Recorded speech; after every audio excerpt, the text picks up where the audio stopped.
India का one of the famous and one of the successful company है। ये Tata Tata group रातों रात इतना नहीं बड़ा हुआ, बल्कि इसे बनने में करीब 200 साल के वक्त लगा। आइए इसकी पूरी कहानी जानते हैं आज इस वीडियो में। Tata Group has pioneered multiple industries in India and remains a market leader in most of them. It was Tatas who introduced a number of firsts. The first 8-hour day, the first leave with pay. I would prefer to live with the knowledge I have of upholding the values that we have and that we've tried to uphold through these years, rather than say that I've grown at 3 times the rate that we have. नमस्कार दोस्त, हमारी कहानी शुरू होती है 1822, आज से करीब 200 साल पहले। गुजरात के गांव में पारसी प्रीस्ट के घर में एक बच्चे का जन्म होता है। नसरवानजी टाटा बचपन से ही एक अलग तरह के जुनून को कुछ अलग करना चाहता था। नसरवानजी टाटा गांव का एक लौता ऐसा आदमी था जो खुद पे इतना बिलीव था। वो सोचता था कि मेरे को गांव से बाहर जाके कुछ बड़ा करना है, कुछ बड़ा बनना है। नसरवानजी टाटा 20 साल की उम्र में अपने गांव छोड़ के मुंबई शिफ्ट हो जाती है अपना बिजनेस सेट करने के लिए। ये अभी जमाना में ये भी ठीक चलता है, कोई लड़का अपने घर छोड़ के शहर शिफ्ट हो जाता है अच्छा लाइफ स्टाइल के, अच्छा बिजनेस के चलते। लेकिन आप याद रखिए जी, मतलब ये बात लगभग 200 साल पहले के, जो उस जमाने में चाइल्ड मैरिज बहुत आम सी बात होती है। 17-18 साल की उम्र में शादी हो जाती है। मुंबई शिफ्ट होने से पहले उसको एक बीवी था और एक बच्चा था। नसरवानजी टाटा को 17-18 साल की उम्र में शादी हो गया था और एक बच्चा भी था। नसरवानजी टाटा मुंबई शिफ्ट हुआ तो कॉटन की तरफ बहुत आकर्षित हुए। वही देखकर उसने कॉटन की फैक्ट्री शुरू की वहीं पर, और बिजनेस से जितना पैसा आता था उससे उसने इंश्योर किया जो अपने बेटे को पढ़ाई पे ये सब पैसा लगाएगा। नसरवानजी टाटा अपने बेटे को एजुकेशन लेके कोई कॉम्प्रोमाइज नहीं करना चाहता था, इसलिए उसको बेस्ट एजुकेशन देने चाहते थे। इस चीज पे उन्होंने जमशेद जी टाटा को बेस्ट एजुकेशन दी थी। ये उस वक्त का बात है। उस वक्त मतलब बेस्ट एजुकेशन का मतलब हो गया बेस्ट, मतलब इंग्लिश में पढ़ाना। अब नसरवानजी टाटा को बिजनेस अच्छा चल रहा था, तो जब जमशेद टाटा 18-19 साल का हुआ तो उसका एजुकेशन खत्म हुआ। अब उनका पिता ने यानी नसरवानजी टाटा ने डिसाइड किया जो हमारा बिजनेस है जो वहाँ एक्सपेंस करे, तो उसने उसको हांगकांग भेज दिया। आजकल के दौर में ये बहुत कॉमन बात होती है जो कोई अपने बच्चा को दूसरे देश में पढ़ाने के लिए भेजते हैं। लेकिन याद रखिए ये कौन सा साल चल रहा है। एयर प्लांट होने में अभी भी 55 साल बाकी था। 1859 हवाई जहाज बनने से 55 साल पहले का बात है। उन दिन बहुत ही एक लंबी जहाज पे सफर तय करना पड़ता था। जमशेद जी सिर्फ 20 साल के थे तब उसका पिता ने उसे हांगकांग भेज दिया अपने बिजनेस एक्सपेंड करने के लिए, जो वहां जाके एक्सटेंशन ऑफिस खोलेगा। इंटरेस्टिंग बात है दोस्तों, यहाँ पर जमशेद जी अकेले नहीं थे बल्कि उनका भी शादी हो चुका था, एक बीवी और एक बच्चा था। तो ये बिल्कुल आसान डिसीजन नहीं होता, एक बहुत ही मतलब आसान बात नहीं हुआ जो अपने परिवार को लेकर दूसरे कंट्री में जाके बिजनेस एक्सपेंड करना। ये फैसला बहुत ही मुश्किल था, लेकिन जमशेद जी भी बहुत उत्साह थे, उसे भी कुछ करना था, इसलिए वो बहुत डेडिकेटेड थे। जमशेद जी भी भरपूर तरीका से सक्सेसफुल हुआ। साल 1965 जमशेद जी 3 चीजों पे काम किया। पहला तो इंडिया में ढेर सारी कॉटन मिल्स खोले और उसका मालिक बना, और इनका साथ साथ ही इंडिया में पहला स्टील पावर प्लांट शुरू किया, और इंडिया का पहला 5 स्टार होटल खोला, दी ताज होटल। ये होटल इंडिया का पहला होटल था जिसमें इलेक्ट्रिसिटी आती थी। जी हाँ, जो बिजली आती थी। आप लोग गेस करना चाहोगे, जो वीडियो को पॉज करके है ना 5 मिनट सोच के मेरे को जवाब दो, सोच के सही जवाब देना। मुंबई में द ताजमहल होटल, आज के दिन में Taj Mahal hotel one of the most famous hotel में आती है। साल 1904 में जमशेद जी टाटा का देहांत हो जाता है, तो उसने अपने पीछे एक ऐसा लेगेसी छोड़ के गए थे जिससे आज तक मैच करना बहुत एक मुश्किल है। उसका सोच था कि मैं ये सिर्फ एक बिजनेस के लिए नहीं कर रहा हूँ, बल्कि आजकल के दौर में एक प्रॉफिटेबल बिजनेसमैन बनना एक आम बात हो चुकी है। ऐसा ढेरों बिजनेस मिलेंगे जो एक पैसा के लिए काम करते हैं, लेकिन जमशेदजी टाटा ने एक शानदार लेगेसी बनाई थी, एक प्रिंसिपल बनाई थी। कुछ एग्जाम्पल उसका समझाता हूँ। साल 1874 में जमशेदजी ने अपने पहले कॉटन मिल खोली थी नागपुर में। इनका एक्सपीरियंस था कॉटन ट्रेड का बिजनेस से हट के कॉटन प्रोडक्शन बिजनेस में आने का। जब भी आप कोई बिजनेस करते हो तो आपको मतलब प्रॉब्लम देखनी पड़ती है, बहुत सारी प्रॉब्लम सब आती है। जमशेद टाटा ने देखा नागपुर के कॉटन मिल में, देखा जे मतलब जो मजदूर जो काम करता है वो बड़े ही आलसी थे, छोटे छोटे बहाने देके नहीं आते थे वो काम पर। और ऐसा एक भी दिन नहीं देखा गया होगा 1% भी फुल अटेंडेंस है। आप देखोगे जो दूसरा मालिक सब होता है जो ऐसा करने पे वो मतलब या तो वर्कर्स सबको धमकी देता है जे मैं फायर कर दूंगा, मैं निकाल दूंगा, है ना, या उसको कहता है जो तुम निकल जाओ, है ना। लेकिन यहाँ पर जमशेदजी टाटा ने ऐसा कुछ नहीं किया, बल्कि इसका उल्टा ही किया जमशेदजी टाटा ने। उसने देखा जी कोई तो रीजन होगा, कोई तो कारण होगा जी सारे मजदूर आलसी हो रखे हैं। इन्होंने सोचा जमशेदजी टाटा ने जी कोई तो लॉन्ग टर्म कंडीशन सोचना पड़ेगा, इसीलिए उसने एक जनरल प्रोविडेंट फंड बनाया था। उसने इंश्योर किया जमशेदजी टाटा ने रिटायरमेंट के बाद भी उस मजदूर को पेंशन मिलती रहेंगे। और जमशेदजी टाटा ने एक इंश्योर किया जो कोई भी मजदूर का एक्सीडेंट होता है, मेडिकल का पूरी खर्चा हमारा कंपनी का द्वारा उठाया जाएगा। इसके अलावा उसने फैमिली डेज, स्पोर्ट डेज, मजदूर सब था जो अपने अपने फैमिली को लेके एक साथ हो सके। लेकिन दोस्तों आप लोगों को लगेगा जी बहुत ही आम बात थे जो कोई स्टाफ को मेडिकल फ्री दे रहा है, मेडिकल इंश्योरेंस करता है, मतलब पेंशन देता है। लेकिन आजकल के ये बात तो बहुत नॉर्मल। लेकिन याद रखिए आप ये साल कौन सा चल रहा है। 1800 के टाइम में कंपनी सब का मतलब सब चीज का कंडीशन बहुत बुरा हुआ करती थी। यहाँ पर ये कि दोस्तों जमशेदजी टाटा ने मजदूरों पे यहाँ खुद से खर्चा करती थी। साल 1812 में जमशेदजी टाटा के लिए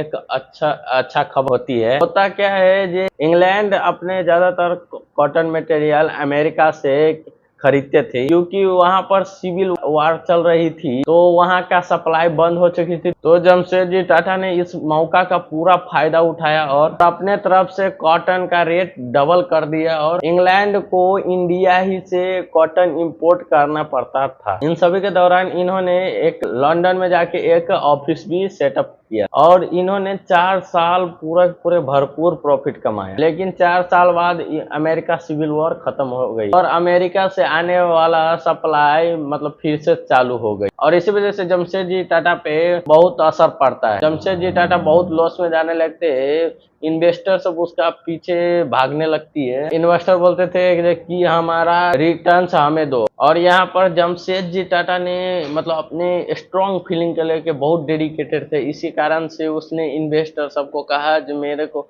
मैं सबको दूंगा, मेरे को कुछ टाइम मांगा। वो उसने अपने ऑनेस्टी दिखाकर उस सबको भरोसा जीता और अपने काम करते ही रहे। लेकिन इन्वेस्टर ने जमशेदजी टाटा को कहा आपको 20 पाउंड की मंथली सैलरी पर अपने ही फैक्ट्री में काम करना पड़ेगा, अपने ही कंपनी में खुद की मंथली सैलरी पे काम करना पड़ेगा। जो ये बहुत ही बेइज्जती का बात होता है, लेकिन ये बहुत शर्म की बात थी अपने ही खुद की कंपनी में एक एक्चुअल सैलरी पे काम करने।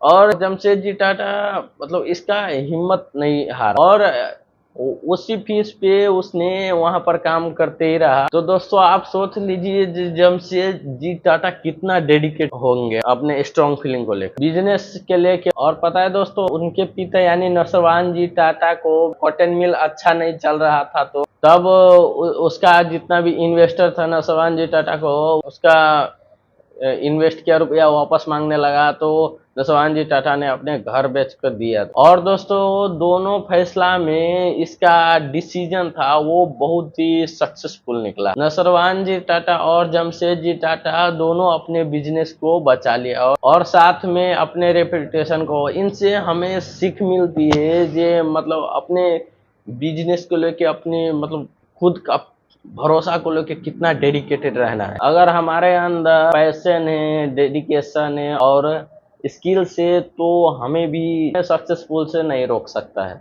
ज्यादा बढ़े जाते हैं दोस्तों। जमशेदजी टाटा का कई सपने थे, जो अपने जमाने में रेवोल्यूशन हाइड्रो प्लांट शुरू करना चाहते थे, जो अपने जमाना में इंडिया का फर्स्ट हाइड्रो पावर प्लांट खोलना चाहते थे, और इंडिया में first world class education institution establish करना चाहता था, और एक बड़ी सी पावर प्लांट खोलना चाहते, और एक बड़ा सा होटल खोलना चाहती थी। लेकिन वो सब इतना खोलना चाहते थे जहाँ पर मतलब कोई भेदभाव ना हो, कोई भी आदमी जा सकता है। उस जमाने में रेसिज्म बहुत होती थी। उसने अपने पूरी लाइफ टाइम में सिर्फ अपने एक ड्रीम पूरा कर सका, एक होटल खड़ा किया, और 3 ड्रीम प्रोजेक्ट पर काम शुरू हो चुका था। उनके देहांत बाद में और पहले उनके बेटा था दोराबजी टाटा, उन्होंने इंश्योर किया। जमशेदजी टाटा का 3 सपने दोराबजी टाटा ने इंश्योर किया जो इसका सपना मैं पूरा करूंगा। साल 1910 में टाटा का पावर प्लांट प्रोजेक्ट तैयार हो चुका था, और स्टील प्रोडक्शन शुरू हो चुकी थी। इस टाइम के दौरान 1910 के इस टाइम के दौरान फर्स्ट वर्ल्ड वॉर शुरू होती है, और ऐसे में ब्रिटिश आर्मी सबको बहुत जरूरी पड़ती है स्टील के, और ऐसे में टाटा स्टील देश का नंबर 1 और सबसे बड़ा स्टील प्लांट बन जाता है। टाटा स्टील को इस्तेमाल किया जाता है ब्रिटिश टैंक सब बनाने के लिए और रेलवे ट्रैक सब बनाने के लिए, और इनफैक्ट ये बहुत एक फेमस ही स्टेटमेंट है। एक ब्रिटिश आर्मी का कहना था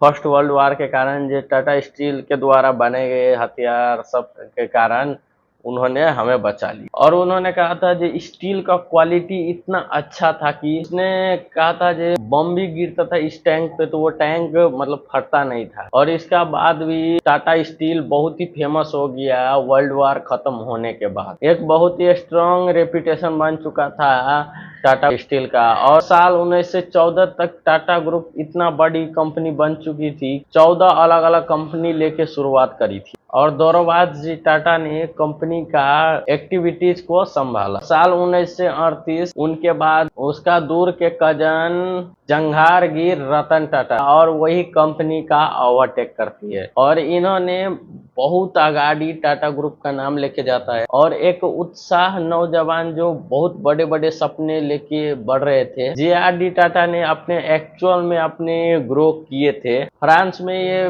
पायलट भी था और इन्हें पायलट का एक्सपीरियंस भी था, इसीलिए उन्होंने इंडिया का फर्स्ट एयरलाइंस शुरू किया था, और उन्होंने टाटा एयरलाइंस की शुरू करी थी। बाद में जाकर इसका रीनेम कर दिया एयर इंडिया से। ये इंडिपेंडेंस से पहले से बात था, 1947 में इंडिया का इंडिपेंडेंस होता है। सब कहानी इंडिपेंडेंस से पहले की थी। 1947 में इंडिया को आजादी मिलती है, और दोनों सोशलिज्म का जमाना था हमारा। फ्रीडम फाइटर्स जैसे कि गांधी जी, भगत सिंह और स्वामी विवेकानंद और सब सोशलिटी प्रिंसिपल्स। तो जाहिर सी बात है जब देश को आज़ादी मिली तो जवाहरलाल नेहरू जो कि इकोनॉमिक पॉलिसीज के काफ़ी सोशलिटी भी फैमिली के लिए की, उन्होंने फैसला किया जो देश में जितना जितना बड़ा बड़ा बिजनेस सब है उसको नेशनलाइज किया जाएगा सरकारों के द्वारा, और वही हैंडल करे। कि ये एक ऐसी डिसीजन थी जो एक अभी तक पॉजिटिव सेंस में देखा जाता है। टाटा ग्रुप का मानना था जमाने से और अभी भी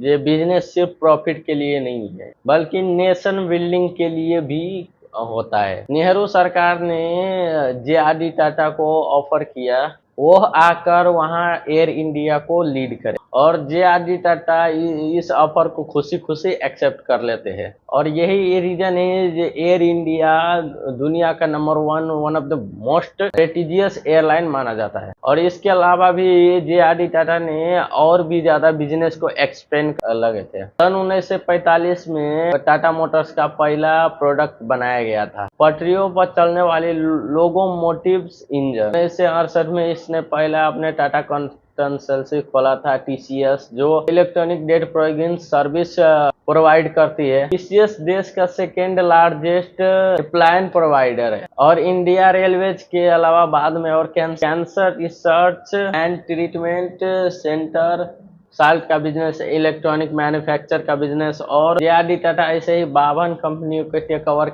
कर रहे थे। इस टाइम पे टाटा ग्रुप में पूरी पूरी 52 कंपनी हो चुकी है। साल 1969 में सरकार द्वारा स्टूडेंट ट्रेड प्रॉपर्टी से इसका सबसे ज्यादा असर पड़ा टाटा ग्रुप के ऊपर। बेसिकली पर्पस था सरकार का, कोई भी कंपनी इतना बड़ा नहीं बने कि हर चीज वही प्रोवाइड करे, सब हर चीज का मोनोपोली हो जाए। और ऐसा रूल्स पास होने के बाद भी जे.आर.डी. टाटा का टाटा ग्रुप सबसे ज्यादा बड़ा हुआ। जे.आर.डी. टाटा ने टाटा ग्रुप को और भी बड़ा बनाता गया, जैसे कि इन्होंने किया नंबर 1 ऑफ सब डिजायर बढ़ाती जा रही थी, और टाटा ग्रुप के अंदर लगभग 100 से भी ज्यादा कंपनी टाटा ग्रुप ऑन करती थी। और यही एक सबसे मतलब बुरी बात साबित हो। उन्होंने ऐसा करके मतलब नई कंपनी का मोनोपोली नहीं हो रही थी, लेकिन over the main course of ये अप्रोच एक बहुत ही बड़ा बुरी साबित होती है बिजनेस के लिए। जब जब लोगों ने ये बिजनेस मतलब हैंडल करना शुरू कर दिया, तो ये बिजनेस पहले जितना मतलब सक्सेसफुल नहीं हो पाया। और एक इसका इलेक्ट्रॉनिक रेडियो पेज, इसका मैन्युफैक्चरिंग 1971 में शुरू करा था। लोगों का मार्केट शेयर था जो 2 पर आकर की थी, जो कि एक समय था जो 20 पर हुआ करता था। स्पेशली नेल्को को जब बात करती है तो जमशेदजी टाटा एक ग्रैंड सन का पोते थे, और उन्होंने बुलाया था जो नेल्को के ट्रैक पर लाने के लिए। और ये कोई और नहीं बल्कि हमारे और आप सभी के प्यारे, अभी तो हमारा बीच में नहीं है, लेकिन सभी के प्यारे रतन टाटा जी। वैसे तो 1962 से फैमिली बिजनेस पे ही काम करने लग रहे थे। 1971 में ही रतन टाटा को ये जिम्मेदारी दी गई, तो उसने नेल्को के मैन्युफैक्चरिंग किए और नेल्को के मैन्युफैक्चरिंग बंद कर देते। लेकिन उसने सोचा कि हमें अगर लोगों को रिवाइव करना है, तो उसने सोचा कि हम नए टेक्नोलॉजी में इन्वेस्ट करते हैं, जैसे कि सैटेलाइट कम्युनिकेशन। और 3 साल के अंदर अंदर बिजनेस टर्न अराउंड हो गया, और 1972 तक लोगों का मार्केट शेयर 20 पर आ गया था। अनफॉर्चुनेटली इस टाइम के दौरान इमरजेंसी घोषित करी गई। एक बार फिर से उसका बिजनेस पे बहुत ही बुरा असर पड़ा। इन्वेस्टर से इस शटडाउन के बीच में होने पड़ा। लेकिन क्या पता है आपको दोस्तों, जो ऐसा ही कुछ कहानी है नागपुर के कॉटन मिल के जमशेदजी टाटा। जमशेदजी द्वारा सेटअप किया गया हुआ नागपुर का मिल रतन टाटा को स्टेबलिश्ड दिया गया। उसने वहां पर रिवाइव की और ये मिशन एकदम से सक्सेसफुल हुआ। लेकिन इस पॉइंट पर आते आते उसका सीनियर मैनेजमेंट ने देख लिया कितना कैपेबल है, इसलिए 1991 में उसको अनाउंस किया ऑफ जे.आर.डी. टाटा, और उन्होंने बना दिया the chairman of Tata group. दोस्तों ये वही साल थी जब फाइनेंस मिनिस्टर मनोहर सिंह ये अनाउंस किया था कि इंडिया लेबराइज हो रहा है, अपने मार्केट को दुनिया वालों के लिए खोल रही है, और इंडिया ने सोशलिटी मॉडल को छोड़ा और कैपिटेशन मॉडल की तरफ मतलब मुड़ रहा था। कि उस वक्त इंडिया का इकोनॉमिक का बचाने का इस एकलौता तरीका था टाटा ग्रुप के लिए। हॉस्पिटैज को देखा जाए तो ये देखकर रतन टाटा ने बिल्कुल उसका उल्टा किया। उसने जे.आर.डी. टाटा ने किया था, उन्होंने ऑनऑफिशियस बढ़ाने का शुरू कर दिया। सारी टाटा ग्रुप के सब्सिडीज पे ऐसा इसलिए किया गया जो कोई भी इंटरनेशनली कंपनी आके उसको टेक ओवर कर दिए, टाटा ग्रुप का कंपनी को ना खरीदे। ये डिसीजन एक इतना सक्सेसफुल निकलता है जो इसके कारण टाटा ग्रुप बचते रहता है। इस पे टाटा ग्रुप ने पूरी फॉरेन कंट्री को एक्वायर करने लगता है। इंग्लैंड में एक टेटली टी कंपनी थी जो $12 बिलियन में टाटा ग्रुप ने उससे खरीद लिया। यूरोप में एक स्टील जायंट क्रॉस था जिसे टाटा ग्रुप ने खरीद लिया। ऐसा ही एक इंटरेस्टिंग कहानी है जो 4 लोग का एक स्कूटर पर देख के बैठ के बारिश होने लग रहे थे, तो मुश्किल तरीके से वो कैसे भी करके उसने 5 साल बाद टाटा नैनो कार लॉन्च किया गया। उस वक्त उसने कहानी सुनाई गई थी टाटा ग्रुप का मानना था कि सिर्फ बिजनेस के लिए ही नहीं, जो सोशलिज्म के लिए भी काम करता रहना चाहिए। अब वो मिडिल क्लास का चांस देना चाहती थी कि वो अपने गाड़ी खुद ऑन करे, कि दुनिया का सबसे सस्ते गाड़ी सिर्फ 1 लाख का। और एक अलग कहानी थी जी, इस गाड़ी का मैनेजमेंट स्ट्रेटेजी बहुत खराब थी। इन्होंने अपने मार्केट में ऐसा दिखाया था जी सिर्फ 1 लाख की गाड़ी आओ, दुनिया का सबसे सस्ता गाड़ी सिर्फ 1 लाख का है ना। और यही सोच के लोग थिंकिंग, अरे मतलब पड़ोसी भी देखता है तो कैसे कहेगा जी देखो सिर्फ दुनिया का सबसे सस्ता गाड़ी में अगर इतना बुरी हालत है, ये सोचकर उसका कोई आदमी मतलब खरीदा ही नहीं। बहुत ही बड़ी मतलब एक कह सकते हैं जी फ्लॉपिटीज मार्केटिंग फ्लॉप पर टाटा ग्रुप का फेमस बोर्डिंग स्ट्रेटेजी में इतना भी नहीं रहा था जो इसने अपने फैक्ट में भी। और देख सकता है कोई ऐसा भी इंस्टीट्यूट जो आप बिजनेस जो देख सकते हैं आप, just like India institute of science, और नागपुर के कॉटन मिल का नाम रखा गया एक्सप्रेस नाम था, और नाम रखा गया किचन विक्टोरिया। किचन विक्टोरिया कमेंट्रेंट करने के लिए तो रखा गया ताज होटल, जो ब्रांड है टाटा का नाम पर कहीं पर आते हैं। जो जमशेदपुर जो एक शहर है जो कि जमशेद जी टाटा के नाम पर रखा गया, वो एक्चुअल में टाटा का खुद से नहीं रखा गया था बल्कि एक ब्रिटिश वॉइस रॉय इंडिया के थे, उस वक्त उन्होंने वो नाम रखे थे। एक बहुत ही दिलचस्प कहानी रही टाटा ग्रुप का।